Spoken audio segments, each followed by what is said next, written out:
Hello everyone, स्वागत है आप सभी को हमारे यूट्यूब चैनल जेपी क्लासेस पे। इससे पहले के वीडियो में हम लोग चैप्टर 8 कक्षा 6 का इतिहास का चैप्टर 8 जो कि खुशहाल गांव और समृद्ध शहर, इसका अध्ययन कर चुके थे, यानी रीड कर चुके थे, पूरी तरह से समझ चुके थे। आज हम लोग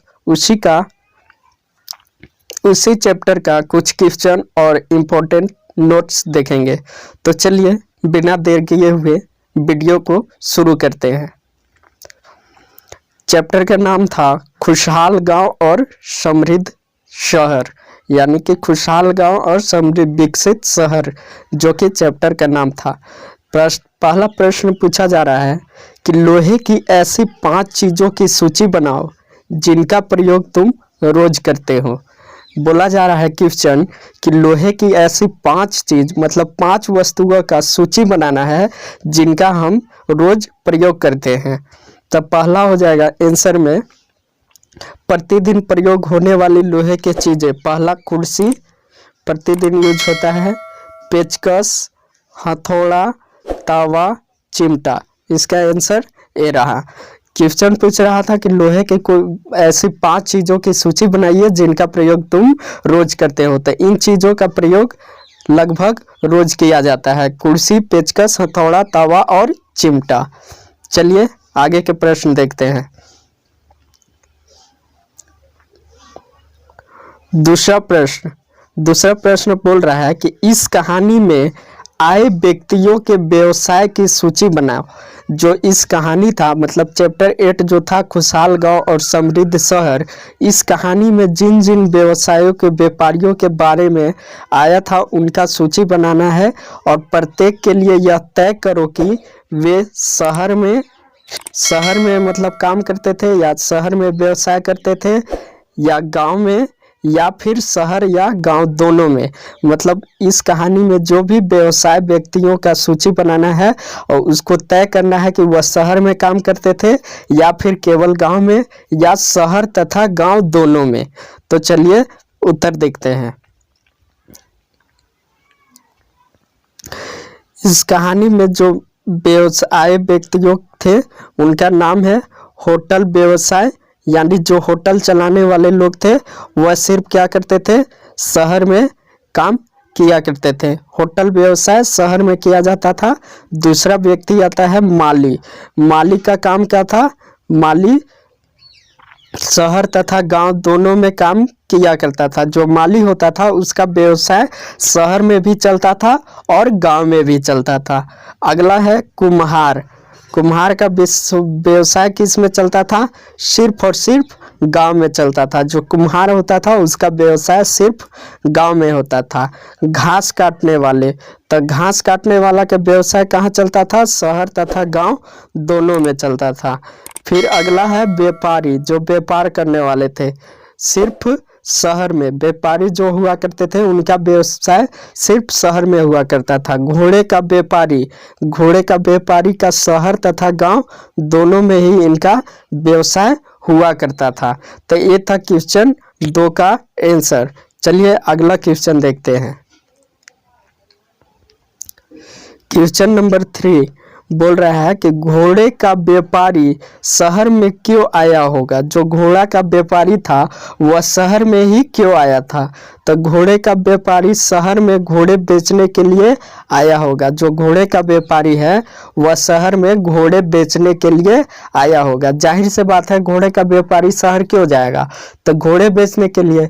अब अगर बात करें माली का, तो माली शहर में क्यों जाएगा? तो अपने फूल वगैरह बेचने के लिए।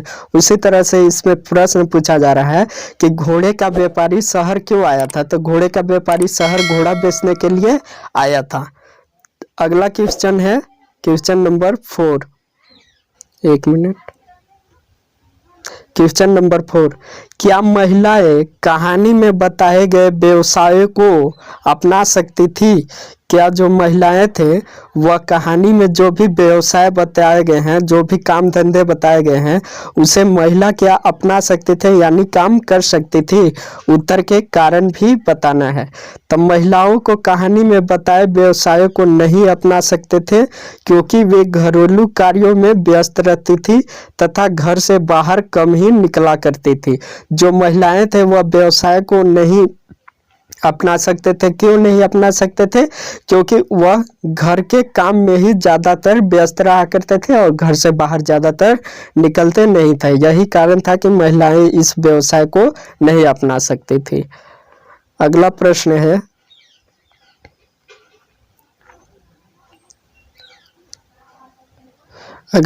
है, कि सांची की मूर्तिकला यह मध्य प्रदेश में स्थित सांची के स्फूर्त मूर्तिकला का नमूना है। इनमें शहर का जीवन का एक दृश्य है जो कि तुम चैप्टर 12 में इन दीवारों को देखो और क्या वे ईंटें या फिर लकड़ी या पत्थर से बने हैं बताना है। तो ये जो दीवारें थे सांची मूर्तिकला का जो कि मध्य प्रदेश में स्थित है, वह दीवारें तरासे हुए पत्थरों से बने हुए थे। जो तरासे हुए पत्थर थे उसी से वह दीवार तैयार किया गया था। इसके बारे में हम चैप्टर 12 में मतलब चैप्टर 12 में अच्छी तरह से डीपली पढ़ेंगे सांची मूर्तिकला के बारे में। अगला क्वेश्चन है, क्या इसकी रेलिंग लकड़ी की बनी है? इन इमारतों की छतों का वर्णन करो। तो हाँ, इसकी रेलिंग जो थी वह लकड़ी की बनी होती थी और इन इमारतों की छतों को बनने के लिए पक्की ईंटों का प्रयोग किया गया था। इनके जो रेलिंग हुआ करती थी वह लकड़ी की बनी होती थी, लेकिन इमारत के जो छत होती थी वह पक्की ईंटों से बनाया गया था। पक्की ईंटों का प्रयोग किया गया था छत बनाने के लिए। अगला प्रश्न है, बेरी गाजा से आयात और निर्यात होने वाली चीजों की सूची बनाओ। बेरी गाजा जो था उससे आयात और निर्यात होने वाली वस्तुओं का सूची बनाना है। तो बेरी गाजा से आयात होने वाली चीजें, बेरी गाजा में शराब, तांबा, टीन, शीशा, मूंगा, पुखराज, कपड़े, सोने और चांदी के सिक्कों का आयात होता था, मतलब लाया जाता था। और बेरी गाजा से निर्यात होने वाली चीजें हिमालय की जड़ी बूटियां, हाथी के दांत, गोदमे, कर्नीलियस, सूती कपड़ा, रेशम तथा इत्र बेरी गाजा से निर्यात किए जाते थे। जो शीशा, टीन, तांबा, सोना, चांदी इत्यादि जो थे वह आयात किया जाता था, मतलब मंगाया जाता था और यहाँ से क्या भेजा जाता था? तो हिमालय से जड़ी बूटियां, हाथी के दांत और सूती कपड़े, रेशम जैसे इत्र इत्यादि को भेजा जाता था यानी निर्यात किया जाता था। अगला प्रश्न है कि दो ऐसी चीजें बताओ जिनका उपयोग हड़प्पा युग में नहीं हुआ था। मतलब इस चैप्टर में दो ऐसी चीज बताना है इस चैप्टर का जो कि हड़प्पा युग में यूज नहीं हुआ था। तो हड़प्पा युग में घोड़े तथा रागी जो एक प्रकार का अनाज है उसका प्रयोग नहीं किया जाता था। जो हड़प्पा युग था उसमें ना घोड़ा का यूज होता था ना ही रागी जो कि एक प्रकार का अनाज है इसका यूज होता था। अगला प्रश्न है कि व्यापारी किस चीज से इसका विनिमय करते थे, मतलब किस चीज से बदला करते थे? तो व्यापारी नमक से सफेद धान का विनिमय करते थे। जो व्यापारी हुआ करते थे वह नमक लेकर नमक से सफेद धान का विनिमय किया करते थे। अगला प्रश्न है 10वां, वे किस तरह यात्रा कर रहे थे? वह किस तरह से यात्रा किया करते थे? व्यापारी रेतीली रास्तों पर गाड़ियों से यात्रा किया करते थे। मथुरा के लोगों, अगला प्रश्न है, मथुरा के लोगों के व्यवसाय की इस सूची बनाओ और एक ऐसे व्यवसाय का नाम बताओ जो हड़प्पा में नहीं था। मतलब मथुरा में जो भी व्यवसाय था उसका सूची बनाना है और एक ऐसा व्यवसाय का नाम बताना है जो कि हड़प्पा सभ्यता में नहीं था। तो मथुरा के लोग मूर्तिकार, बुनकर, लोहार, टोकरी बनाने वाले, माल बनाने वाले, इत्र बनाने वाले जैसे व्यवसाय संलग्न थे यानी शामिल थे। और इत्र बनाने का व्यवसाय हड़प्पा युग में नहीं था। जो इत्र था वह इत्र बनाने का युग, हड़प्पा युग में इत्र का प्रयोग नहीं किया जाता था, मतलब हड़प्पा युग में इत्र का व्यवसाय नहीं होता था। अगला प्रश्न है, उन महिलाओं की सूची बनाओ जिन्हें निरीक्षक नियुक्त कर सकता था। निरीक्षक जो होता था देख रेख करने वाला, वह उसे नियुक्त कर सकता था। तो जिन महिलाओं को निरीक्षक नियुक्त किया सकता था वह इस प्रकार है। विधवाएं महिला को निरीक्षक नियुक्त कर सकता था, सक्षम असक्षम महिलाओं को भी नियुक्त करता था, भिक्षुओं को भी नियुक्त करता था, वृद्धा वैश्याओं को भी नियुक्त करता था, और अवकाश प्राप्त दास और दासियों को भी नियुक्त कर सकता था, और अवकाश प्राप्त देवदासियों को भी नियुक्त कर सकता था। कौन? जो निरीक्षक होता था वह। अगला प्रश्न है, क्या काम करने के दौरान महिलाओं को मुश्किलें झेलनी पड़ती थी? तो काम करने के दौरान महिलाओं को बहुत मुश्किल झेलनी पड़ती थी, और अगर औरत ने अपना काम समय से पूरा नहीं किया तो उसे जुर्माना देना पड़ता था, और जुर्माना के रूप में अंगूठा तक भी काट लिया जाता था। क्वेश्चन पूछ रहा है कि क्या काम करने के दौरान महिलाओं को मुश्किलें झेलना पड़ती थी? तो हाँ, मुश्किलें झेलना पड़ती थी। अगर वह औरत अपना काम समय से पहले पूरा नहीं करता था तो उसे जुर्माना देना पड़ता था, और जुर्माने के रूप में कभी कभी अंगूठा भी काट लिए जाते थे। अगला प्रश्न है कि रोम के साथ संबंध दर्शाने वाले साक्ष्य की सूची बनाओ। तो रोम के साथ संबंध दर्शाने वाले साक्ष्य निम्नलिखित हैं। पहला, भूमध्य सागरीय क्षेत्र के एरोफोरा जैसे पात्र मिले।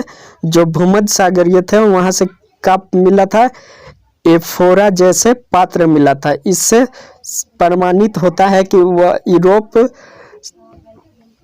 रोम के साथ संबंध दर्शाने वाले साक्ष्य एरोफोरा जैसे पात्र से मिले। दूसरा, एरेटाइन जैसे मुहर लगे लाल चमकदार बर्तन भी मिले, इससे भी सिद्ध होता है।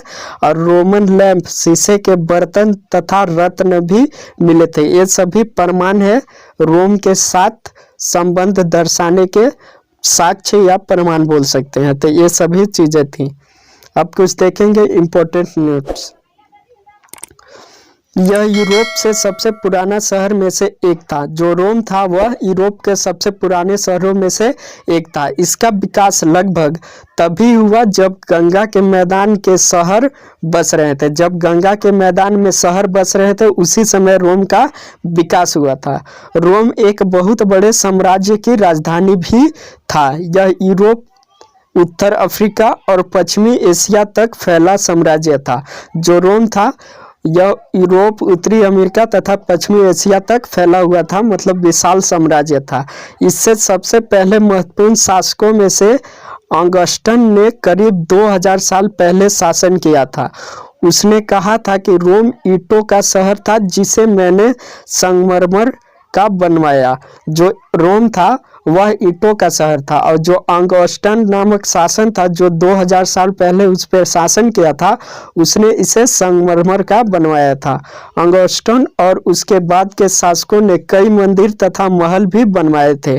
ऑगस्टस ने बड़े बड़े रंगमंडल बनवाए। इनमें चारों तरफ दर्शकों के बैठने की सीढ़ीनुमा जगहें होती थी, और यहाँ लोग विभिन्न प्रकार के कार्यक्रम देख सकते थे।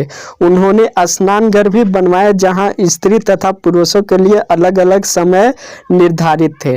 स्नान घर बनवाए थे जिसमें स्त्री और पुरुष के लिए समय निर्धारित था, अलग अलग समय पे स्नान कर सकते थे। यहाँ लोग एक दूसरे से मिलते थे और आराम करते थे। बड़े बड़े जलवाही सेतु के जरिए शहर के स्नान घरों, फावड़ों तथा गुलशनों के लिए पानी लाया जाता था। ये जो चित्र देख रहे हैं यह ऑगस्टस का है जो कि बनवाया था। ये बड़े खुले रंगमंच तथा और जलवाही सेतु इनके दिनों तक कैसे बचे रहे। एक बड़े खुले रंगमंच, एम्फी थिएटर और जलवायु सेतु इन दिनों तक कैसे बचे रहे? तो रंगमंच और जलवायु सेतु बनने में उत्तम इंजीनियरिंग तथा वस्तुओं का प्रयोग किया गया था। मतलब उत्तम इंजीनियर मतलब जो सबसे अच्छा इंजीनियर होते थे उनका प्रयोग किया गया था, जो हर मौसमी परिवर्तन को सहन करने में पूर्ण रूप से सक्षम थी, जिस कारण से इनका अस्तित्व आज तक कायम रहा। इसका अस्तित्व कायम रहने में उत्तम इंजीनियरों का हाथ था, जो कि ऐसा इस लायक बनाए थे जो कि हर मौसम का वह सह सके। अगला क्वेश्चन है कि तुम बेरीगाजा में रहते हो और पतन देखने निकले हो, तुम क्या क्या देखने को मिला? तुमको क्या क्या देखने को मिला? तो बेरीगाजा की संकारी खाड़ी में समुद्र से आने वाले नाव को चलाना नाविकों के लिए बहुत मुश्किल होता था। यहाँ कुशल और स्थानीय मछुआरे ही नाव तथा जहाज़ों को पतन तक ले जाते थे, मतलब मंजिल तक ले जाते थे। यहाँ पर शराब, तांबा, टीन, शीशा, मूंगा, कपड़े, सोने और चांदी के सिक्कों का आयात हो रहा था, जबकि हिमालय की जड़ी बूटियां, हाथी दांत, गोदमे, कर्निलियन, सूती कपड़ा, रेशम तथा इत्र जैसी वस्तुओं यहाँ से निर्यात किया जा रहा था। ये सब देखे बेरीगाजा में रहने वाले लोग। खाली जगहों को भरना है। तामिल के बड़े भूस्वामी को खाली स्थान क्या कहा जाता था? तो वेलेला कहा जाता था। ये सब मोस्ट इम्पोर्टेंट है सभी कॉम्पिटिटिव एग्जाम के लिए। दूसरा है कि ग्राम भोजक की जमीन पर प्रायः कौन काम किया करते थे? तो दास और मजदूर द्वारा खेती की जाती थी। तीसरा है तमिल में हलवाहे को क्या कहा जाता था या क्या कहते थे? तो उनवार कहा जाता था हलवाहे को, तमिल में उनवार। अगला क्वेश्चन है अधिकांश गृहपति खाली स्थान भूस्वामी होते थे, स्वतंत्र और छोटे भूस्वामी होते थे। जो अधिकांश गृहपति होते थे स्वतंत्र एवं छोटे भूस्वामी होते थे। अगला प्रश्न है ग्राम भोजकों के काम बताओ, वे शक्तिशाली क्यों थे? तो ग्राम भोजक के पद पर आमतौर पर गांव का सबसे बड़ा भूस्वामी होता था, मतलब जो सबसे ज्यादा जमींदार होता, जमीन जिसके पास होता था वही ग्राम भोजक के पद पर रहता था। साधारणतः इनकी जमीन पर इनके दास और मजदूर काम किया करते थे। इसके अतिरिक्त प्रभावशाली होने के कारण प्रायः राजा भी कर वसूलने का काम इन्हीं को सौंप देते थे। जो ग्राम भोजक होते थे उन्हीं को, जो राजा होते थे, कर वसूलने का काम भी सौंप देते थे, जिसके कारण यह अतिरिक्त प्रभावशाली यानी शक्तिशाली हो जाते थे। ये न्यायाधीश और कभी कभी पुलिस का काम भी किया करते थे। जो ग्राम भोजक होते थे वह न्यायाधीश तथा कभी कभी पुलिस का काम भी किया करते थे, जिसके कारण वह अधिक शक्तिशाली कहलाते थे। गांव तथा शहर दोनों में रहने वाले शिल्पकारों की सूची बनाओ। तब बढ़ई, बुनकर, कुम्हार, सुनार, मूर्तिकार जैसे शिल्पकार गांव तथा शहर दोनों में रहते थे। सही जवाब ढूंढो। वलय कूप का उपयोग किस लिए किया जाता था? नहाने के लिए, कपड़े धोने के लिए, सिंचाई करने के लिए, जल निकास के लिए किया जाता था। तो वलय कूप का जो उपयोग था वह किस लिए किया जाता था? तो वलय कूप का उपयोग जल निकासी के लिए किया जाता था, जल निकाला जाता था वलय कूप से। दूसरा प्रश्न है कि आहत सिक्के किस चीज के होते थे? चांदी, सोना, टीन, हाथी के दांत के बने होते थे। तो जो आहत सिक्के होते थे वह आहत सिक्के चांदी के बने होते थे। ये सब मोस्ट इम्पोर्टेंट है कॉम्पिटिटिव एग्जाम के लिए। मथुरा महत्वपूर्ण गांव था। मथुरा जो था वह महत्वपूर्ण गांव था या पतन था, धार्मिक केंद्र था, जंगल था? तो जो मथुरा था वह महत्वपूर्ण धार्मिक केंद्र था। जो मथुरा था वह महत्वपूर्ण धार्मिक केंद्र था, जहाँ पर श्री कृष्ण जी की पूजा की जाती थी और कृष्ण जी के मूर्तियां आदि भी बनाए जाते थे। अगला प्रश्न है कि श्रेणी शासक, शिल्पकारों, कृषक, पशुपालकों का संघ होता था। तो जो श्रेणी होता था वह किसका संघ होता था? तो शिल्पकारों का संघ होता था। श्रेणी शिल्पकारों का संघ होता था।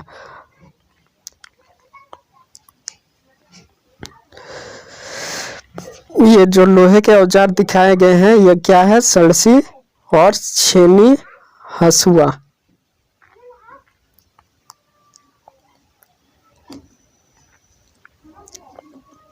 अगला प्रश्न है कि अपने शहर की जल निकास व्यवस्था की तुलना तुम उन शहरों की व्यवस्था से करो जिनके बारे में तुमने पढ़ा, इनमें से तुम्हें क्या क्या असमानताएं दिखाई गए। तो हमारे शहर में जल निकास व्यवस्था को योजनाबद्ध तरीके से बनाया गया है। इसी तरह की जल निकास व्यवस्था हमारे पढ़े गए शहरों में अपनाया गया था। ये दोनों व्यवस्थाएं अनेक प्रकार से समान थी, लेकिन इन दोनों व्यवसायों में केवल एक ही अंतर था कि हमारी व्यवस्था आधुनिक है जबकि वह व्यवस्था प्राचीन थी। प्राचीन जल निकास व्यवस्था में कीचड़, ईंट और फैस का प्रयोग किया जाता था जब लंबे समय तक काम नहीं कर सकती थी, लेकिन आज की व्यवस्था मजबूत चीज़ों से तैयार की जाती है जो लंबे समय तक उपयोग में लाई जा सकती है। तो यह था उस समय आधुनिक और इस चैप्टर की जल निकासी व्यवस्था में समानताएं और असमानताएं। अगर तुमने किसी शिल्पकार को काम करते हुए देखा है तो कुछ वाक्यों में उसका वर्णन करो। मैंने बढ़ई शिल्पकार को काम करते देखा है। वह लकड़ी के रूप को कांचा रिपर मार्केट से खरीदते हैं और टिबर मार्केटिंग में लकड़ी वालों को काट कर लाई जाती है। वह कई प्रकार के औजारें जैसे लकड़ी घिसने वाला रंदा, लकड़ी काटने वाले आरी, छेद करने वाले हथौड़ी का प्रयोग करता है। तैयार माल के रूप में मेज, कुर्सी, पलंग, दीवान इत्यादि होते हैं। इस तरह से जो बढ़ई होते हैं वह काम करते हैं। अपने शहर, अगला प्रश्न है कि अपने शहर या गांव के लोगों के कार्यों की एक सूची बनाओ। मथुरा में किए जाने वाले कार्यों से ये कितने समान और कितने भिन्न हैं? मैं शहर के परिवारों में स्त्री और पुरुष दोनों को काम करते हुए देखता हूँ। स्त्रियां और पुरुष दोनों दफ्तर और अन्य स्थानों पर काम करते हैं। मथुरा यातायात और व्यापार के दो मुख्य स्रोत पर रास्तों पर स्थित था। जो मथुरा था यातायात और व्यापार के दो मुख्य रास्तों पर स्थित था तथा वहाँ एक धार्मिक केंद्र भी था। मथुरा बेहतरीन मूर्ति बनाने का भी केंद्र था। जो मथुरा था बेहतरीन मूर्ति बनाने का भी केंद्र था। तो इस तरह से था चैप्टर 8 के कुछ इंपॉर्टेंट नोट्स और क्वेश्चन जो कि मैंने करा दिया। अगर आप पिछले वीडियोस नहीं देखे हैं तो कृपया वो भी वीडियो देख ले तो और अच्छी तरह से समझ में आएगा। अगर वीडियो पसंद आए तो एक लाइक, शेयर, कमेंट और सब्सक्राइब कर बेल आइकन को भी प्रेस कर ले ताकि मेरे आने वाले हर एक वीडियो का नोटिफिकेशन आप तक सबसे पहले पहुंच सके। मिलते हैं नेक्स्ट वीडियो में, तब तक के लिए बाय। जय हिंद, जय भारत।